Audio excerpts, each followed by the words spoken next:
सिलसिला शुरू हुआ। फिर सीरत क्लास की मंगा नबी अलैहिस्सलाम द मक्की दौर मराहिल वेल्यू और द मदनी दौर मुख्तसर आई कि अवल दौर और अवल मरहला खुफिया दावत और दरदरियों का मुश्तमिल हुआ। मरहला और दौरानिया दाई खुलासा हुए जो बड़ी की को ईमान रोड़े वो इस्लामी मामूली करो इजमालन मुख्तसरन दाई तज़किरा शवेवा वो ज़ाई की द अहम कसानो सक़दरी अहवाल द ईमान रोड़े वाक़ियात दौर बड़ी है जाती नबी अलैहिस्सलाम द नबूवत व दावत बड़ी अवलनी दौर खुफिया दावत दौरान की ईमान रोड़े देता कुरान और सुन्नत की सादिकीन और वली की लुम्बी ईमान रोड़ों की खैर और कुरान पाक के अदा और इज़्ज़त तने सादिकीन और वली और तस्कीरकीन और रज़ी अल्लाह अन्हुम व रज़वान दादा से बात हमारा खरग रहे कि दादा टीम द पैगंबर दावत है इब्तिदाई वक्त की हमारा यजना और इन्हें प्यार अलमान जान जुबाने सलाहियतुन वक़फ़ करी यकीनन कर दी राय खैर की चला के राजिश और दिव्य अल्लाह राजी द दीन और इस्लाम वजह और अल्लाह बदलो वजह दावत खुफिया दावत और दी खुफिया दावत की दावत इनफिरादी इज्तिमाई वालानिया दावत नो इनफिरादी दावत शरीयत तरीके अवल ईमान रोड़ों की उम्मुल मोमिनीन खदीजतुल कुबरा रज़ियल्लाहु अन्हा हज़ारे से मुख्तसर तज़किरा शवेवा खुदा जो बोला इस्लाम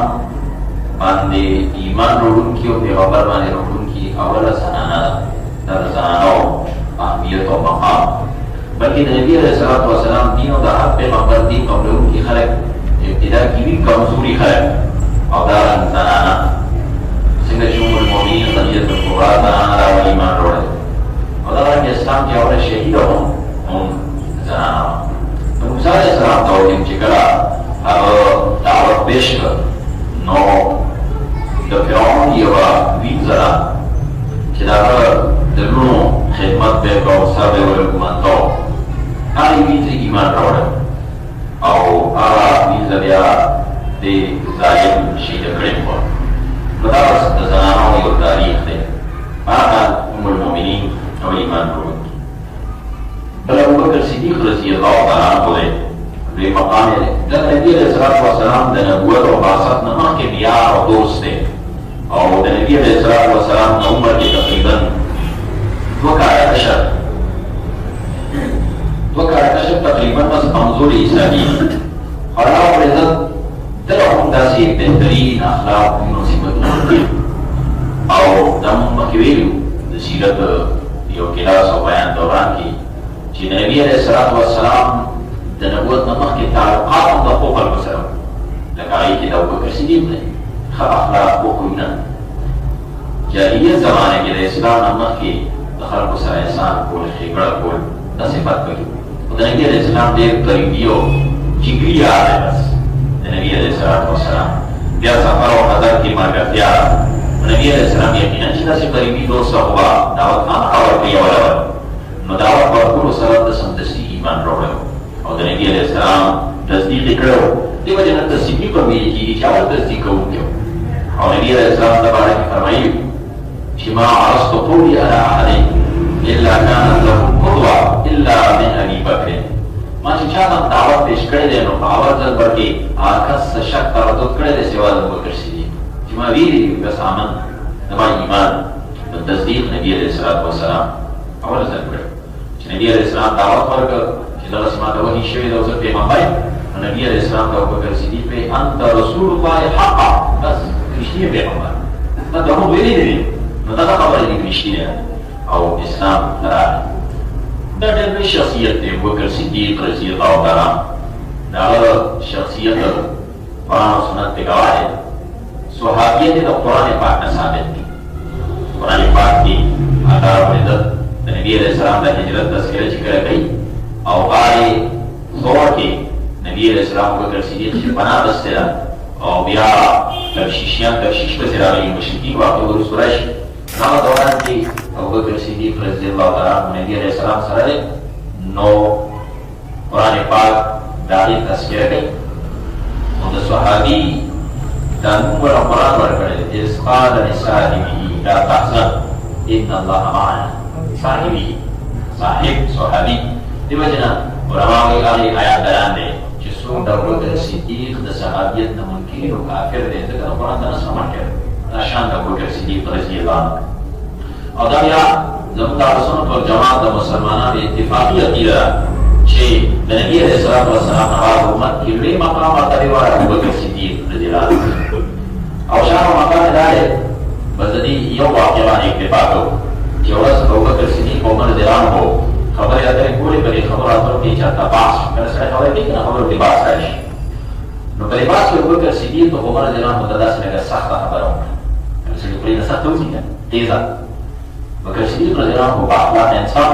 نرم مزاجه و پوه شو چې دا خو ما سختي وکړه نو زه یې دغه معافي طلب کړم ورته یې رایا معافي وغواړم خفه نه شي عمر رضی الله عنه هم داسې سړی و ناوړه دی نه بخښنه نه کوو سختي به هم کې یو بخښنې مبارک دی نو دې خفه شو پریشانه شو چې دا خو ما نه معاف کوي نو دې خلکو په دې خفه کېږي دا راته مسله کولی شي الله خفه نه شي د شریعت او د الله د رسول خلاف نه شي او د الله خلاف نه شي آخرت کې وسه کوم بس دا راغی نبي علیه السلام نبي علیه السلام ته شکایت چې رسول الله دغسې خبره وشوه ما د عمر نه معافي وغوښته عمر راته معافي ونه کړه دې کې عمر رضی الله عنه مجلس ته راغی چې نبي علیه السلام دا خبره وویله نو نبي علیه السلام عمر نه مخ واړاوه چې لکه ته ولې د ابوبکر د معافي نه کوې او ویې ویلې هل انتم تعلمون نبی علیه السلام عمر نه مخ واړاوه چې لکه ته ولې د ابوبکر د معافي نه کوې او ویې ویې هل انتم تارکون لي صاحبي الکه زما دا یو یار دی دا راته نه پرېږدی نم تاسو خفه کوئ او د سره سختي کوئ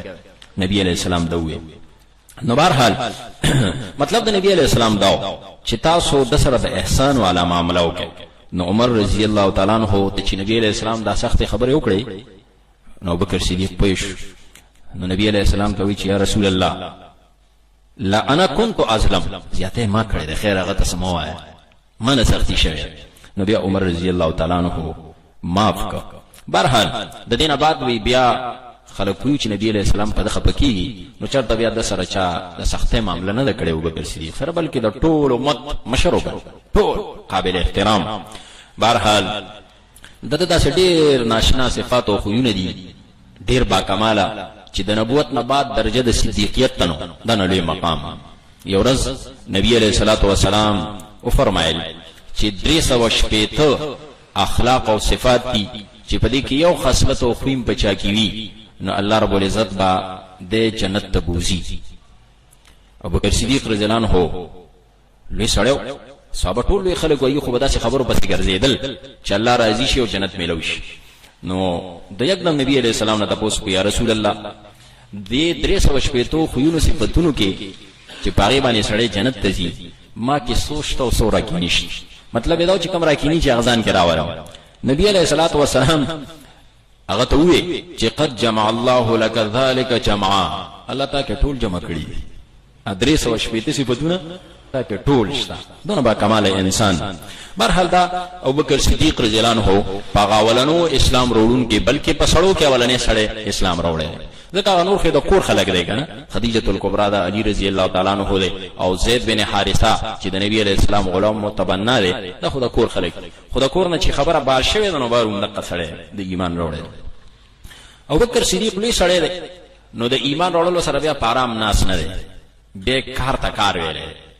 نو د ایمان نه بعد یکدم ډیوټي شروع کړي دعوت بس راوتو سره دغه پیغام چې چرته یار دې دوست دې مرګره دې نو ته بزغه دعوت ورکړي نو بیا ډېر لوی خلک د په دعوت او د په لاس اسلام ته راغلي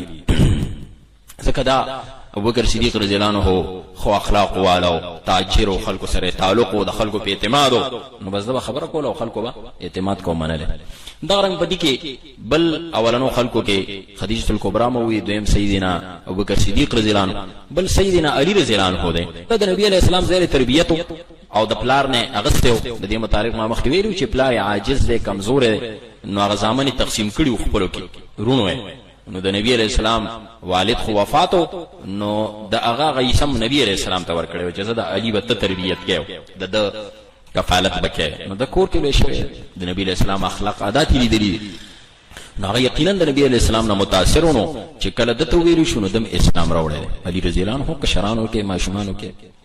او د نور رونم دي. د دې اورور د طالب دیو جنا ابو طالب په دې مشهور دی پلار، بل عقیل بل جعفر دی. دا عقیل او جعفر رضی الله عنهما روستو مسلمانان شي. خدای ماشوم دی وزر د کور کې نو اول د اسلام راوړ. طالب نه مسلمان شوی او ابو طالب هم نه مسلمان شوی، نو دا د کفر حالت کې تیری. بل د نبی علیہ السلام باندې ایمان راوړونکو کې زید بن حارثه دی رضی الله تعالی عنہ. د نبی علیہ السلام متبنا او د نبی علیہ السلام غلام دی، آزاد کړدا. دا تقریبا 3 نمبر د اسلام راوړل او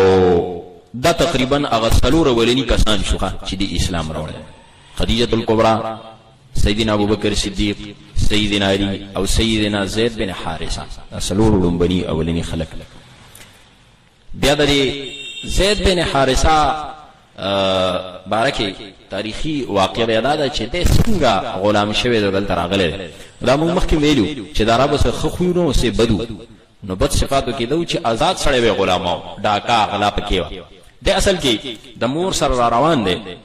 ماما خېلو کړ راځي، ماماګانې بنو کلب دا یو قبیله وا د عربو الترازی. نو پلار کې پیډاکوان راغلي دي، نو دا ماشوم دې نیولې دي. مور نه واغس، مور بس ماماګانو کړل دې په زور زبردستی نیولې دي او دې بیا خرڅ کړي شوی. نو د یو ځای نه بل ځای ته بل ځای تر دې چې مکې ته راغی. نو مکه کې یو بازار کې دې خرڅ شو او چا چې هغه شته دا غنه بیا حکیم بن حزام رضی الله عنه واغس. حکیم بن حزام صحابی مشهور. دا خدیجه الکبرى رواره ده. دا خدیجه الکبرى ترور ده، د پلار خورې ده، د رواره. نو دې اغسطه او دې به خدیجه الکبرى لور کړو. کله چې د نبی علیہ السلام خدیجه الکبرى رضی الله عنها سره نکاح شو، نو نبی علیہ السلام له تحفه کې دا ورک. ځکه د خدیجه الکبرى د نبی علیہ السلام سره مینه او محبت تحفه کې ولدا ورک چې جزا بستا خدمت کوي. او چونکه دا الک ډیر شریف ځکه آزاد سره وکنه خو دې په زور غلام کړي.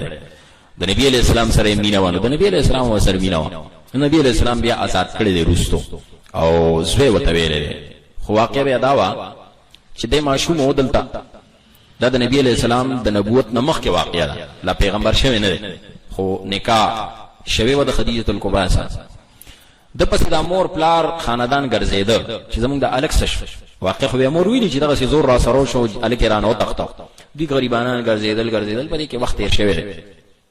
اخر معلومات سره ورته پته ولګی چې تاسو هغه الک زید بن حارثه دا مکه کې او په مکه کې د قریش پلان کې بنو هاشم کې دی، محمد صلی الله علیه وسلم. نو د پلار حارثه او د ترو کعب درال رو رسیدل. نبی علیہ السلام سره ملو شو ورته دغه سیمون اوریدلی سیمون یو الک چا دغه سي تختول غلام کړی دی او مون خبر شي وغیرہ غلې دی او تاسو را کور کې دی. نو مون معلومات لراغلو. نو نبی علیہ السلام ورته چې او بالکل دغه خو با اخلاق انسان او ته وی چې او تاسو دا بچی مون سره دی بالکل زپدی کې اسرو کاوټ نه کده تاسو سره زیلال دي شي. خو شرط دا دی زبې سره ملو کوم خو کچرته دوی چې عزت تاسو سره زم زبې نه منې کوم، خو کو دوی چې پاتې کېږم بیا په زور نه بوزه. بهر حالوي صحیح ده لار او ترخه وی چې عزت داسې نه کیږي چې زمون بچی دلته غلام دی نه خو خامخا مون سره.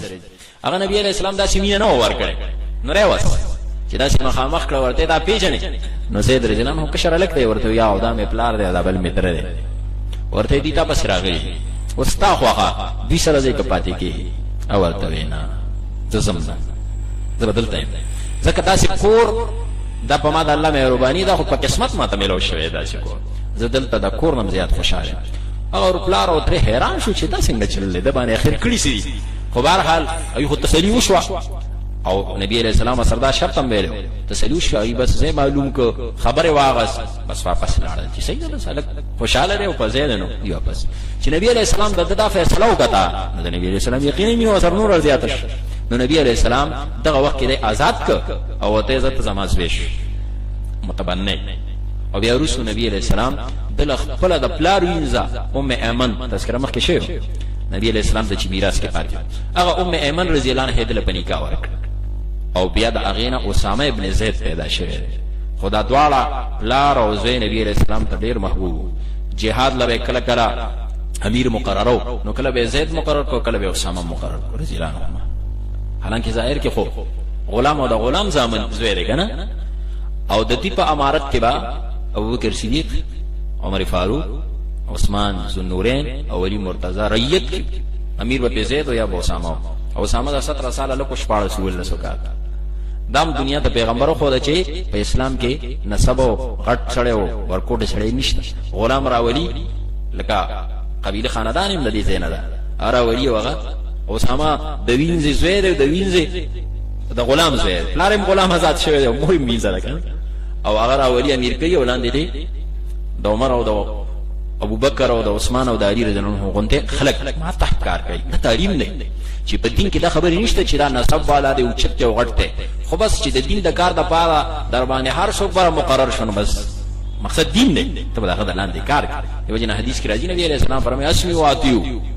تاسو خبرو باندې اطاعت وکړئ اگر که ولو ما علیکم عبد حبشیون اگر که پتا سو باندې یو حبشي غلام مقرر شي نو بهرحال دا د دې واقعا په دې طریقه باندې او په تقریبا د نبی علیہ السلام اومزه متبنا غاڼه کېده تر دې چې نبی علیہ السلام هجرت مکو او د هجرت 5 کال پورې دا متبنا اوسه غاڼه کېده تر دې پورې چې بیا د نبی علیہ السلام د ترو لوري د تپنې کا کړې و بل نه کا ترو لور زینب د تپنې کا شوی د سورې احزاب کې واقع راځي نو دا شپږم کال د هجرت نو تقریبا 40 سال زید د نبی علیہ السلام په ځای مشهور 40 سال او چونکه دا د جاهلیت هغه غلطی طریقې پکې متبنا به کنه داسې پیغانه لکه د خپل زوی نو بیا میراث کې وسدارو او دارنګ داغه خزه بداسې غنل کېده خپل انګور نه الله د رسم ختم کو سورې احزاب بهرحال د زید بن حارثه رضی الله عنه د نبی علیہ السلام باندې اول ایمان وروړونکو سلورو کسانو کې خبره ما دا کوله چې ابوبکر صدیق رضی الله عنه په لاس باندې بیا خلکو ایمان وروړي دا بس دې کار تکاروي دعوت دغه تعلقات او تاجرو خلکو سره احسانات او خلکو کې محبوبو نو په خلکو خبره اثر کوله نو دته په ذریعہ ډیر کسان ایمان وروړي پاره کې یو سیدنا عثمان ابن عفان رضی الله عنه عثمان ذوالنورین چې د اسلام دریم خلیفہ دی او د نبی علیہ السلام ګلونه په وادي په نکاح کې دام د ابوبکر صدیق په دعوت باندې اسلام ته راغلی او دم ډیر دولتمن سړی دی او خيار سړی دی دا مکی دارنګ بل بیا ابوبکر صدیق دعوت ورکړې او زبیر بن العوام تا زبیر بن عوام دا عثمان رضی الله عنه اموی دی دا قریش خاندانونه اموی خاندان زبیر بن عوام اسدی دی دا د قریش خاندان دا د نبی علیہ السلام د ترور زوی دی او عشره مبشره کې زبیر بن عوام دارنګ بیان د ابوبکر صدیق سعد بن ابي وقاص زهري ته دعوت ورکړې دا یو قبيله د قریش دا د نبی علیہ السلام د مماخيلو کې راځي دام عشره مبشره کې ده عشره مبشره خلک چې دنیا کې ورله د جنت زیر ورکړي شي دا هم ډیر مالدار سړی او تجارت کاروبار لیندین وکاو بل دا غرنګ طلحه ابن عبید الله تیمی دم د ابوبکر صدیق پلاس اسلام راوړی دی دا طلحه هم عشره مبشره ده بلکې دته خو ژوندې شهید ویل کېده دا ژوندې شهید دی وي ابو دا طلحه ابن عبد الله رضی الله تعالی عنہ دغه دین رستو بیا د کسانو ته اول ورځو کې دعوت کړي بیا رستو سروازي بعد ابو عبیده ابن جراح چې ورته ویل کی ابو عبیده عامر ابن الجراح رضی الله تعالی عنہ د بنو حارث بن فهر قبیله نو د نبی علیہ السلام امین امت وی دغه داغینه پس بیا ابو سلمہ بن عبد الاسد مخزومی د ایمان وروړي دا د ابو جهل د قبیله نو دغه د قوم سره د قبیله او د بیبي ام سلمہ رضی الله عنها د ایمان وروړي دا ام سلمہ د چرست بیا د نبی علیہ السلام بیبي شوی دغه په دې ابوبکر صدیق په دعوت باندې یو بل صحابي دی چې هغه ته ارقم بن ابو الارقم ویل کی ارقم بن ابي الارقم ارقم بن ابي الارقم مخزومی دا هغه صحابي دی چې د کور دار ارقم دی هغه د مسلمانانو اوله مدرسه د مکه کې د مسلمانانو د اجتماع او د درس او د تعلم او د منځ دارنګ دغه په لاس باندې عثمان بن مظعون ایمان راوړی جمحي رضی الله عنه دا د بنو جمح قبیله د بیا دورونه دي قدامه ابن مظعون او عبد الله ابن مظعون دیم ایمان راوړی دارنګ د ابوبکر صدیق په دعوت سیدنا بلال بن رباح حبشي ایمان راوړی بلال رضی الله عنه د پلاس ایمان راوړی د غلام د مکه د مشرکینو امیہ ابن خلف مشرک دغه غلام دی او ډیر ظلم زیاتیم په شوی د اسلام د وجه نبی علی ظالمانو کړي خو بهترین افضل صحابه کرامو کې مؤذن د نبی علیہ الصلوۃ والسلام او تر دې پورې چې قیامت کې بم د نبی علیہ السلام نه جنت ته وي مخکې خدمت کراوای نبی علیہ السلام وتوی سیدی سے تاسو ته کړه چې اخر دا تس عمل کې زه چې کلم خوب کیا په ویخه جنت ته تلم نه الا سمعتو خشعشتک امامي صدقو کشار مې اوریدل او ته یا رسول الله زما خدا سے نور ډیر خامل پر امید ما ته نخ کاری دا صحابه کرام عاجزی وا ولنه ډیر لوی اعمال ولاو اول د ایمان سونه لوی عمل چې سونه قرباني ورکړي دی او ګرم شوګو او په ګرم غټ واچولې شوی دی نه غټ قرباني نشته خو دا وی عاجزی وا ما ته داسې په خپل عملونو کې پر امید عمل نخ کاری سیوا د دینه چې ز کلم او داس مات کوم نبی او داس کوم او چې او داس کوم نبی پاغي باندې او 2 رکعات سونه چې الله مال مقرر کړی 2 رکعات موږ کوم الله صلیت بذالک الطهور ما کتب لی ان اصلي ابا اذا تحیت الوضو کو یا دا ځان نمخ کی ارستو تحیت الوضو بنبی علیہ الصلوۃ والسلام دا علی بلال رضی الله تعالی عنہ کولا بهرحال دا پدې عمل باندې دا مقامو چې د نبی علیہ السلام نه مخ کی د پڼو چغار دی دا د بلال رضی الله عنه کمال او د شان او دغه جنت ته د نبی علیہ السلام نه مخ کی خدمت کیږي کنه وي دغه وجه دا و چې د پیغمبر د مخ کی جمعه درات مازین مخ کی راځي کنه د دنیا کی جمعه ته مخ کی راغره ده نو جنت کې پیغمبر د مخ کی دا جمعه د دنیا جنت ته کنه د پیغمبر هغه جمعه خو جنت روضه من ریاض الجنه د جنت ټوکړه ناغه د دنیا جنت تاول راغله او الله به آخرت کې د آخرت په جنت تاول د پیغمبر نبوزي د خدمت په تور مخ کې روان د غرم پدې کې پدې ایمان وروړون کې د ابوبکر صدیق په دعوت خباب ابن ارد تمیمی دی دا غریب هم ډېر تکلیف خباب رضی الله عنه تیر کړی دارنګ عبد الله ابن مسعود رضی الله عنه دی عبیدہ ابن حارث ابن مطلب دی د نبی علیہ السلام د ترز وی دی د حارث وی حارث ایمان نور وړي د نبی علیہ السلام تر خود د زوی دی عبیدہ هغه عبیدہ ایمان وړي ترز وی دارنګ پدې ابوبکر صدیق په دعوت دغه دوران کې ایمان وروړونکو کې سعید ابن زید ابن عمر ابن نوفل ما مخکې ویلو زید بن عمر ابن نوفل د جاهلیت په حق پرستو کې نو دا اغز ویره سعید دا عمر رضی الله عنه او خیر سعید بن زید بن عمر ابن نوفل د ایمان وروړو د خزا فاطمه بنت خطاب عدوی د عمر رضی الله عنه خو د ایمان وروړو د دین وروسته بیا د علی رضی الله عنه ورونو جعفر او داغه بیبي اسماء رضی الله عنهما ایمان وروړل دارن خالد بن سعید بن العاص اموی او داغه بیبي امینه ایمان وروړل بیا داغه ورور دی عمر بن سعید بن العاص اموی او دارن ورک نعیم بن عبد الله نحام عدوی دي خلق ایمانونه وروړي دا څنورو کسانو روس ایمان وروړل تقریبا علماء په دې اول وخت کې سلويخ کسان شمیرلي دي ډیر سلويخ کسان چې دي هغه اولنی ابتدایي مسلمانانو کې او سابقون الاولون دي مکه کې دي کسان چې راسونه تقریبا من ذکر وکړو دا ټول تقریبا د قریشو د مختلفو قبیلو خلک قریشو مختلف قبیلې دي تبری سیوا د عبد الله ابن مسعود نه او د بلال ابن رباح نه نور اکثر د قریشیان د دین علاوه رسول د قریشو نه علاوه نور خلکو ایمان وروړي د پای کې عبد الله ابن جحش اسدی دی دارنګ دا غرور ابو احمد بن جحش دی مسعود بن ربيعه القاری دی صہیب ابن سنام الرومی دی صہیب رومی چې ورته ویل کی عمار ابن یاسر دی داغه پلار یاسر دی موردا دارنګ عامر بن فهره دی دا ابو بکر صدیق غلام دی او زنانو کې ما تذکرہ کړی وا چې اول د خدیجه الکبرى نه پس ایمان وروړون کې اسماء بنت ابي بکر رضی الله عنها د عباس رضی الله عنه مور د عباس رضی الله عنه بیبی د ابن عباس عبد الله ابن عباس مور د ام فضل هغه د ایمان وروړي او دارنګ دا ام ایمن چې دا پزنانو کې چې نبی علیہ السلام وینځو د پلار نه میراث کې پاتې وا ام ایمن برکه چې ورته وینو دارنګ ابو ذر غفاری رضی الله عنه هم دغه خلکو دی ولونو خلکو کې د ایمان وروړي داغه واقعیا سیرت کتابونو کې راځي خپل بیانې عبد الله ابن عباس رضی الله عنه داغه واقعیا د پلار عباس نه نقل کړي چې د کله د نبی علیہ الصلوۃ والسلام سنا خبر خور شونه د خپل رور را لېګلو چې تلاړ شه حالات معلوم کدا پیغمبره داوا چې دا څنګه سړی نه چراغلو د دې اطلاع وړي ورورتا او ابو ذر رضی الله عنه ته ویلو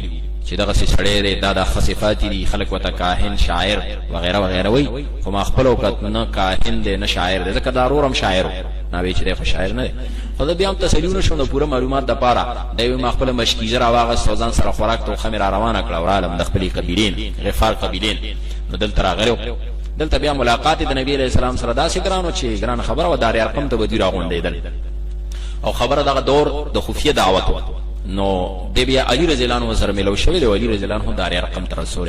نو چې ایمان وروړ د ایمان جذبه او راوته نو په کعبه کې اول علیه دعوت د ور کړی نو د درې ورځې والي شوی نو اخر نبی علیہ السلام ورته مونږ کمزوري مغلوب یو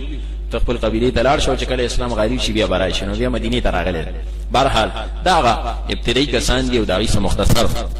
احوال او حالات چې د خلکو ایمان وروړي بس اخیری او خبر لنډه هغه دا چې دا خو هغه د خفیه دعوت دور دی چې پدې کې تقریبا داسې سلويخ او بیا اخر کې دا تعداد رسیدلې دی تقریبا داسې 100 صدا پاسا کسانو ته د تعداد رسیدلې دی چې د کوم خلکو ایمان 130 پورې دی الرحیق المختوم ولا لیکلی چې دغه اولنی مسلمانان صد نبی علیہ السلام صد نور صحابه او صد ابوبکر صدیق د تقریبا 130 د تعداد رسیدلې د خفیه دعوت دوران کې د درو کالو کې بهرحال خدا خبره چې نبی علیہ الصلوۃ والسلام دعوت ورکي خفیه ورکي دغه وجه مخ کې ویلې ابتدایي وخت واسنه هنګامو حالات جوړ نشي او دیتا حکمت دعوت وای دیم دا مکی والا خبرو کنای خبر دی او چونکه دا خبره هغه دومره غټه نه غسه یو خدای وجه داوا چې مکه کې د نبی علیہ السلام مخ کې دور کې دا زید ابن عمر ابن نوفل غنته او ورقه ابن نوفل غنته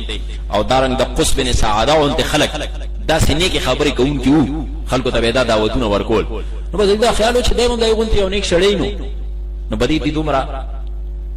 را پاسېدل نه او دویم دا و چې نبی علیہ السلام لا خبره سخته کړم نو لدا دی په دین خیرات نه شروع کړي کنه نو دی وجه نبی سره نور ته پته ده خو دې بدون پروانه ساتره زړه سمړه نه کان خلک دي بزرګان لګي عبادت دی کوي د الله نو دغه وخت کې دونه خبره نه خدا دا چې د الله په فضل احسان دې درو کالو کې تقریبا د 130 یو جماعت جوړ شو د دې 130 کسانو کم زیاتو په دې درو کالو کې ابتدایي وخت کې کار وکاو نو د دوی دوه کارو د دې سابقین اولین د درو کالو دورانیه کې ودینه بعد خلکو دا کارو د مکه کې یو انفرادي ذمہ داری پوره کولو یو انفرادي ذمہ داری او دویم اجتماعي او دا هر مسلمان باندې دوه ذمہ داری دي انفرادي او اجتماعي په دې انفرادي ذمہ دارو کې ابتدایي دوه کارونه کېدل یو منز دیم تزکیه نفس د انفرادي ذمہ داری د مکه کې شروع ده د موږ ډیره سخت پابندی ده ډیر په شوق ذوق او اهتمام سره دی موږ کوي او دیم تزکیه نفس هر سړی لګیا د خپل اصلاح کوي او دریم کار اجتماعي هغه دعوت سلسله شروع و داعیان پورا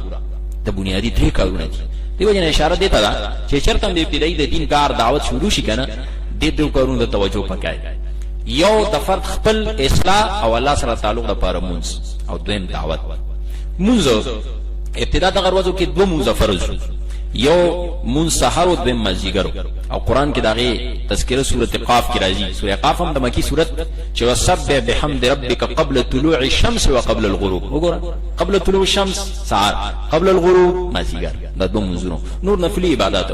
او قران د دې صفت بیان کړي د خلکو چې تراهم رکعا سجدا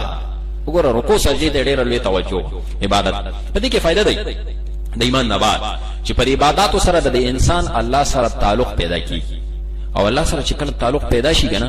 نو په دې باندې الله رب العزت امداد او تعاون راځي او په دشمن غلبه پیدا کیږي. دغه وخت کې بلا غلبه په کاروانو ده الله عبادت مون سره ډیر زیات تعلق د دې خلق ډیر زیات پابندي و. تر دې چې دا دوه منځونه فرض شو نو جبرئیل امین راغی نبی علیہ السلام ته د 10 طریقو خو دا استنجا طریقې مرته خو له د موس طریقې مرته خو له دا دوه منځه بکیدل. او د استنجا طریقه کې حدیث کې راځي چې کله نبی علیہ السلام ته د 10 طریقه خو دلا نو د استنجا نه بعد جبرئیل امین د انسان شکل کې راغی نو یو چونګ برا واغس او د خپل خاق تک طرف ته داسې مشین دی. نو دا سم یو مستحب خبره کله چا داسې وهم شکی کنه حدیث کې راځي کنه شیطان کله راشي کوکې مکیسی وې د باندې مونږ ګډوډه یا لکه دستمات نو چې څو یقیني نو بده خو نه ماتي. نو د شک د ازاله لپاره نبی علیہ الصلوۃ والسلام دا طریقه او بیا ورستو چې دغه خاختک طرف ته داسې وشیندل. نو دا د سړي شک نه لکه دا جوړیږي مو بيشتي دغه اخواله په دې کې حکمتونه د پیغمبر هر څه کې حکمتونه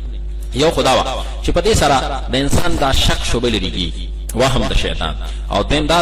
چې په دې سره د فرج او د عورت شهوت کنټرول کی. دې کې دا یو حکمت ده لکه څنګه چې د نبی علیہ السلام بل عادت مبارک مستحب دا چې کله به ودسو کو پلوټه کې کمی وو پاتې ویلوخي کې ناغه به ګوټ کړي. نو پای کې حکمت دار چې نور به پکې خود خېټه شر په دې باندې د فقې خېټه د شر نم سره په دې بچ کی. بهرحال نو یو کاری مونږ دویم کار د بیدار تزکیه نفس او دا قران سنت کې ډېر ذکر دا وخت کې مکی سورتونو ګوره قد افلح من زکاها قد افلح من تزکا ومن تزکا فانما يتزکا لنفس. دا ډېر قران پاک کې وذالک جزاء من يتزکا. نو د تزکیه راوا چې خپل اخلاق سم کی ځان نه بد خوینه او اخلاق لري لکه مثلا حسد بغض تعصب تکبر دارنګ د بل بدخوایی غفلت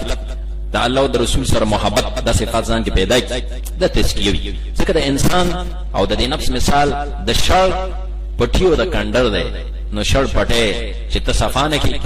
ګندمند بوټي ته لري نه کی او یا کندر کې خزل او غن وزغی لري نه کی نو څه دې تکلیف رسي. دغه د نفس مثال دی. نو نفس سره ودا کې تخلیه او تحلیه دې ته تزکیه وي اصلاح وي. تخلیه غلط رذائل صفات خوینه ځان نه استل او تحلیه په خیسته او اخلاق او صفات ځان مزین کول دا بنیادی کار د ډېر لوی کار دی. دقه د اصحاب کرامو انفرادي ذمہ دارو کې یو کار ولیکن نن سبا زموږ مسلمانانو دې توجه نشته. دینی خلق تحریکی خلق دین سره تعلق لرونکي خلق د خپل د ذات د اصلاح او د تزکیه خیال نه ساتي کې دا یو بنیادی عمل تزکیه او اصلاح. او دویم کار موږ او اجتماعي کارونو کې چې دریم کار دی هغه دعوت او دعوت او وی خفیه طریقې سره کو هر چا چې بل ته دعوت ورکاو خپل یار دوست به وکړه با اعتماد کس به وکړه غلبه ورغه وسر بزن لګیناس خفیه طریقې سره ورته وی الکه یو خبر ورته کوم دا محمد رسول الله پیغمبر کړي زم مرګره خو ګور زموږ د دین غلط دی د پلان کی طریقې غلطي دي دا څه پداله سره به قانې کدا نقصان دی ورکه په مې خبره خو صحیح ده بځای طریقې سره به مرګري کېده. په طریقه خفیه دعوت د دې صحابه کرام مشورو تربیت مشورو بل طرف تمنظم مشورو عبادت مشورو عبادت تذکیره الله رب العزت او د تربیت کوي کما مثلی سوره فتح کې راځي کزرع اخرج شطه فآزره فاستغلظه فاستوى على سوق يوجب الزراع ليغيظ بهم الكفار. نو دا ایداس تربیت نبی علیہ السلام کو چلی با کمال خلق ته پیدا شو. یو طرف ته د وحی سلسله شروع واغه تربیت او دیم د محمد رسول الله صلی الله علیه وسلم عملی تربیت. نو دا درې کارونه په مکه کې دغه دورانیه کې کېدل منځ تزکیه نفس او ورسره دعوت. اقول قولی هذا استغفر